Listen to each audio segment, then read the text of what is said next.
Yeah, so San Diego Comic Con is now finally over, and I think we can all agree that this was a huge milestone for VeVe in general because they were there on the same booth with Marvel as their official partners, and I think this is just a huge deal if we think about it. So it's to San Diego Comic Con, there were more than 100,000 people attending.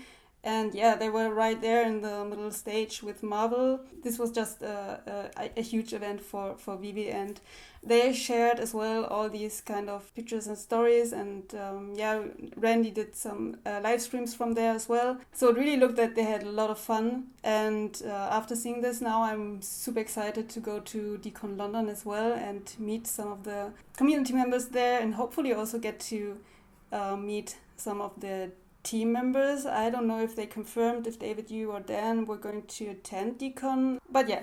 Anyway, super excited. But now the question is, of course, because I think everyone in the community had the expectations really high for this event in terms of acquiring new users. So what I want to look at today is what I saw in the data regarding to like new users in the app, how many downloads we got and all that. And yeah, just not to get your hopes up in the beginning, I think the numbers will maybe disappoint you, but there are good news and there are not so good news. So with that said, let's look at the data. That's why you are here for. So what I looked at were daily active wallets on VeVe. And what do I mean with daily active wallets? And this is very important because this definition might be different to other type of definition of active users or whatsoever.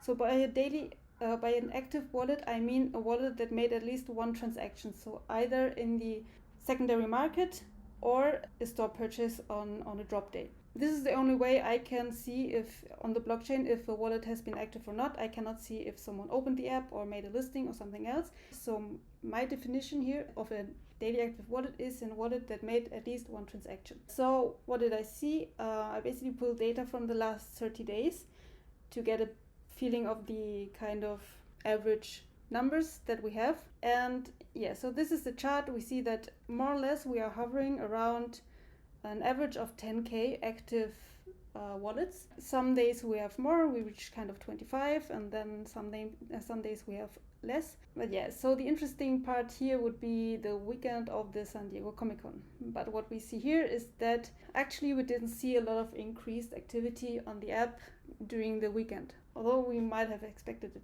So another interesting thing I want to look at were actually the new active wallets. And what I mean with new active wallets, I don't mean downloads, because that's also something I cannot see on the blockchain. And here I work with the data that I get from Immutable X. But what I can see is when a wallet made their first transaction. So the very first time they made a purchase, or they either in the secondary market or in the store. So when I see that, then I can label the wallet as a new active wallet, so to say. That doesn't mean that the wallet was downloaded at the date, because someone can have downloaded the app like a month ago but didn't make a purchase until today. So this is basically the chart for our new active wallets. And also, as we see here, it's quite flat. We are always around between 200 and 400 daily new active wallets. We did see here kind of a peak on the 29th of June, and I'm not sure what caused this increase in new active wallets. There are some speculations out there. Some say we got new bot accounts because of some kind of exploit with the crypto cash out function.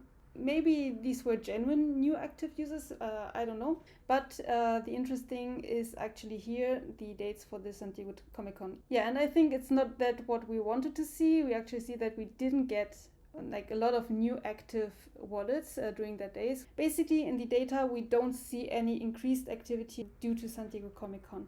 And at this point, I also wanted to refer to another video by a really great channel, Superstar Money. So these guys, they also use a lot of data in their videos. I always love when people use data and make analysis. So yeah, really great content. Go check them out. And they recently posted a video also why Comic-Con didn't pump the VeVe market. And they basically used data from the money inflow to the apps. So I think it's from Podincheek's data from the gem inflows. And they looked at it and also saw similar to what I saw in the active wallets, that we didn't see an important increase in money flowing in for the past days during the San Diego Comic-Con. So this kind of tells the same story here. They also give some interesting reasons why they believe that we didn't get the adoption that we were expecting. So yeah, interesting video. Definitely go and check it out. So until here, the kind of not so great data, but now I also wanted to share with you something that was good news.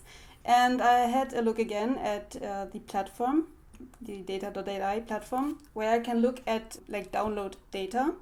And we did see, like in the comparing with the previous days, we did see that we did have a lot of new downloads during the San Diego Comic-Con, especially here on, I think this is Wednesday. We had over 2,000 downloads only that day. So actually they did manage to introduce VeVe to new users, and there were a lot of people who downloaded the app and probably looked around the app, played around with it a bit. However, the only thing is they didn't really immediately made a transaction or participated in one of the drops. So what do we take of it? So on one side, we do see that we did get a lot of downloads during San Diego Comic-Con, but on the other side, we see that we didn't get any activity on the app. So there weren't new money coming in, there weren't that much or more than usual new active wallets on these days. Basically, what like my interpretation of it is, I think we are still very early. So I think for us in like the hardcore VeVe users that and the ones that we engage with the VeVe community on a daily basis, the concept of NFTs and digital collectibles are so normal for us that we tend to forget that it's like something really new for most of the people, like 99% of the people. And in general, the concept of NFTs and crypto is also still a niche technology in its infancy. Given that, and also that like we are still in a bear market, the macroeconomic conditions are still bad, and it doesn't look like they're getting any better anytime soon. That's why I think it's unlikely for people to just kind of, or to expect that there are people who just download a new app and would immediately throw in their money on it, especially nowadays, like the drops. Apart maybe from the comic drops, there were around 30, 50 or 60 gems. So like for us, maybe it has become normal to see this kind of prices and throw our money into it. But I think for most of the people, it's like they think twice about it, especially if they just downloaded the app and just kind of started to experiment with it. Yeah, so that's my conclusion. Like we are still early. And or for me, a good comparison would be maybe Netflix. Or to look at Netflix, because Netflix basically, they were revolutionizing the movie and TV industry with their concept of streaming and also this kind of subscription-based on-demand model. So this was something really new, and always like with this kind of new technology or new concepts, it takes a while for people to adopt to it, and then until it hits a critical mass, and from there it kind of explodes and becomes the norm, and everyone knows, like nowadays everyone knows what Netflix is, and probably uses Netflix or one of the other streaming platforms. And if we look at the evolution of this number of subscribers for Netflix, it's actually interesting to look at, especially it's dated back until 2001. And if we look at the first 2 years, so if we think now VeVe is in their second year only. So they first dropped, the third was in October 2020. So we are now at a bit more than 1.5 years into the app. If we compare to like the first 2 years of Netflix, so Netflix in 2001 started with 400,000 active subscribers, and in the second year they reached almost 800,000. So they doubled in the second year. And if we compare this to currently, we have roughly 640,000 like active holders, as to say. So these are all the wallets that hold at least one collectible. So maybe at the end of this year, we can expect it also to reach maybe around 700,000. So this would be quite comparable to Netflix. And then we see, so growth doesn't happen overnight, and the masses don't come overnight. So this is a continuous growth. I mean, it is an example of a really fast growing company, but it took them, like from here to here, it took them 10 years to get to the 203 million subscribers. It only took them 3 years to get over 1 million. So maybe in 2023, we will have surpassed 1 million users. But yeah, I think everything, we always have to look at it, put it into perspective. The app only, like, we are only in the second year of VeVe, and there's still so much more to come. And I think also user growth will come with it.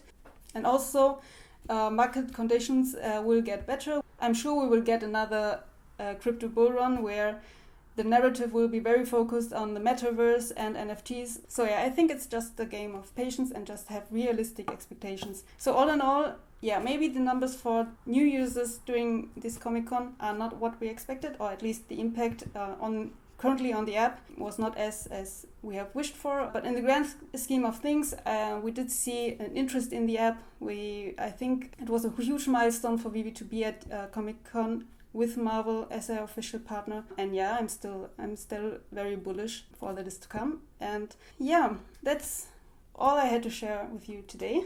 So as always, if you enjoy my content, I appreciate if you leave a like, and also always interested to hear what you think of it, if you leave a comment. And one last thing, for those of you that want to support me, I recently set up a Ko-fi account. So basically here you can support me by buying me a coffee. So this is kind of just, you can have like a one-time donation here. I would appreciate that very much. But a free way to always support me is just leave a like and a comment. So you can find the link to my Ko-fi account in the description of this video. And yeah, so this is everything for today, and I hope you have a very nice rest of your day, evening, wherever you are, and see you soon.